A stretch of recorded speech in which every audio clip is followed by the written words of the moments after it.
Good morning, everybody. Good morning, Infinite. Make sure you guys have your cup of Joe.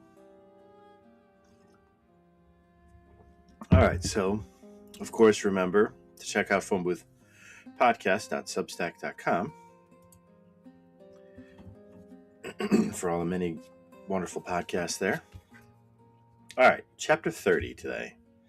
So remember, yesterday was the transition day from talking about the way that we understand things about God, or the way that God is in his being, his mode of being, will dictate our mode of understanding. That was yesterday, is our mode of understanding. And then today is the mode of speaking, predicandi, or to predicate, which is to speak on to something, to bestow a name, or to name something, essentially, is what predicate means. Thank you for the repost, Infinite. Chapter 30, the names that can be predicated of God. From what we have said, we can further consider what it is possible to say or not to say of God, what is said of him alone, and also what is said of him and other things together. Since it is possible to find God in every perfection of creatures, but in another and more eminent way, whatever names unqualifiedly designate a perfection without defect are predicated of God and of other things. For example, goodness, wisdom, being, and the like. But when any name expresses such perfections along with a mode that is proper to a creature, it can be said of God only according to likeness and metaphor. According to metaphor, what belongs to one thing is transferred to another, as when we say that man is a stone because of the hardness of his intellect. Such names are used to designate the species of a created thing, for example, man and stone, for to each species belongs its own mode of perfection and being. The same is true of whatever names designate the properties of things, which are caused by the proper principles of their species. Hence, they can be said of God only metaphorically. But the names that express such perfections, along with the mode of supereminence with which they belong to God, are said of God alone. Such names are the highest good, the first being, and the like. I have said that some of the aforementioned names signify a perfection without defect. This is true with reference to that which the name was imposed to signify. For as to the mode of signification, every name is defective. For by means of a name, we express things in the way in which the intellect conceives them. For our intellect, taking the origin of its knowledge from the senses, does not transcend the mode which is found in sensible things, in which the form and the subject of the form are not identical, owing to the composition of form and matter. Now, a simple form is indeed found among such things, but one that is imperfect because it is not subsisting. On the other hand, though a subsisting subject of a form is found among sensible things, it is not simple, but concreted. Whatever our intellect signifies as subsisting, therefore, it signifies it in concretion. But what it signifies as simple, it signifies not as that which is, but as that by which something is. As a result, with reference to the mode of signification, there is in every name that we use an imperfection, which does not befit God, even though the thing signified in some eminent way does befit God. This is clear in the name goodness and good, for goodness has a signification as something not subsisting, while good has signification as something concreted. And so with reference to the mode of signification, no name is fittingly applied to God. This is done only with reference to that which the name has been imposed to signify. Such names, therefore, as Dionysius teaches, can be both affirmed and denied of God. They can be affirmed because of the meaning of the name. They can be denied because of the mode of signification. Now, the mode of supereminence, in which the above-mentioned perfections are found in God, can be signified by names used by us only through negation, as when we say that God is eternal or infinite, like infinite, without boundaries, or limits. Or also through a relation to God, of God to other things, as when he is called the first cause or the highest good. For we cannot grasp that what God is, but only what he is not, and how other things are related to him, as is clear from what we've said above. So it's kind of funny. He was like, we can say some things of God if they signify a perfection, not if they signify something subsisting, right, in a subject.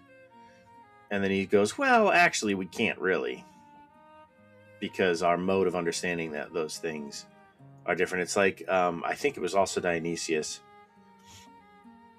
who said, it is better to say that God does not exist than to say that he exists, because our the only existence that we know or comprehend or understand is a created existence.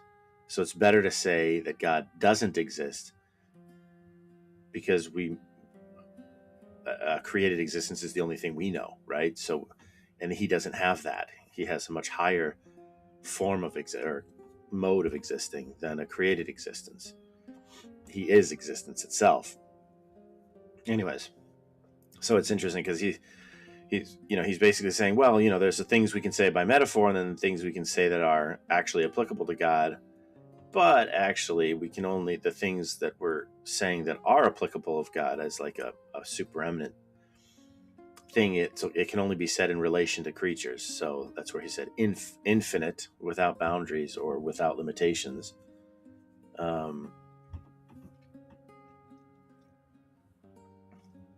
Those are the things we can say of God. I was just thinking if there was another example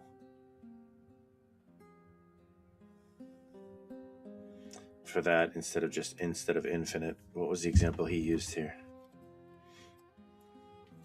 But it's important, to recognize that when we speak of God, we're speaking analogically, by analogy, right? Or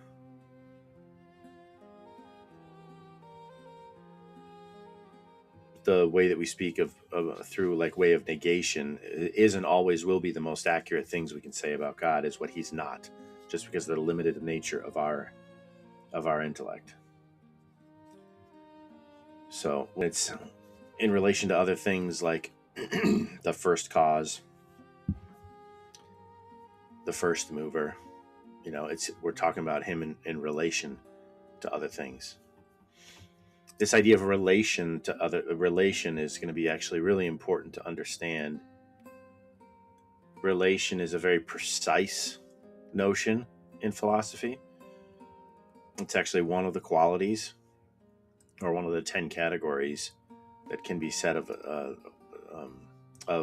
properties or qualities that an object or that a thing can have, are qualities. So outside of the substance, there are accidents, they're called. Those accidents that we've talked about before, there's 10 categories of accidents. Quantity, quality, relation is one of them, and it's one of the most important, actually. And it is actually the key to understanding what the Trinity is, and we'll get to that. The claim of, and how is three persons in one God not a contradiction? How is that possible given the foundation of knowledge that we're building now? It's actually really beautiful. It's very interesting. So look forward to that. So tomorrow we're chapter 31. The title is that the divine perfection and the plurality of divine names are not opposed to the divine simplicity. So he asked the question tomorrow, or not tomorrow, I guess, because today's Friday. Look at that. The week flies by. So Monday we'll be looking at this idea. We'll dig into names, the kinds of names we can speak of, and can I say, if his being is his essence, and he's all good, and he's all simple, as we know, there's no combination. Can I even say all these different names about him? Can I say that he's good? Can I say that he's love? Can I say that he's truth? Can I say these things? These are all different names with different significations for us. Doesn't that contradict in some way the divine simplicity that we've understood is necessary? It's a good question. So we will discuss that on Monday. Tomorrow, don't forget, at 7 p.m. Eastern is the live stream with the Phone Booth Boys. So don't forget that. That's always a fun conversation. And then in 2 weeks already, I'll be driving down to Florida, which is wonderful. And I'll get to meet Ted in person for the first time, which is awesome. I'm excited about that. But anyhow, so do remember, please, to like and share if you appreciate this. And then check out Jonah Storm Rider on YouTube. Under the live tab is where all of these episodes are. You'll see I used to have a little craps channel you can check out if you're interested in that kind of thing. But I have a pretty complicated, it seems more complicated than it is, but a little strategy to beat the house at craps. I think it's one of the few games that you can actually do so. But I haven't done that or played in a long time. But there's some of those old videos I put up if you want to see. So if you see a bunch of craps when you go to @JonahStormRider on YouTube, if you see a bunch of craps videos, you're in the right place. Don't be discouraged or confused. Just click over to the live tab. That's where all of these episodes are, because we do stream live there every day. So check that out. Also check out, go to Cup of Jonah on Spotify. That's where you can find all of these episodes, and it's easier to reference and follow along and jump around. It's an easier format than X. Things tend to get just lost in the feed on X. So, okay. So we'll see you guys on Monday. And of course, don't forget Phone Booth Podcast. That's Substack.com. I hope you enjoyed your cup of Jonah this morning, as I certainly have. And we will see you on Monday. Have a great weekend.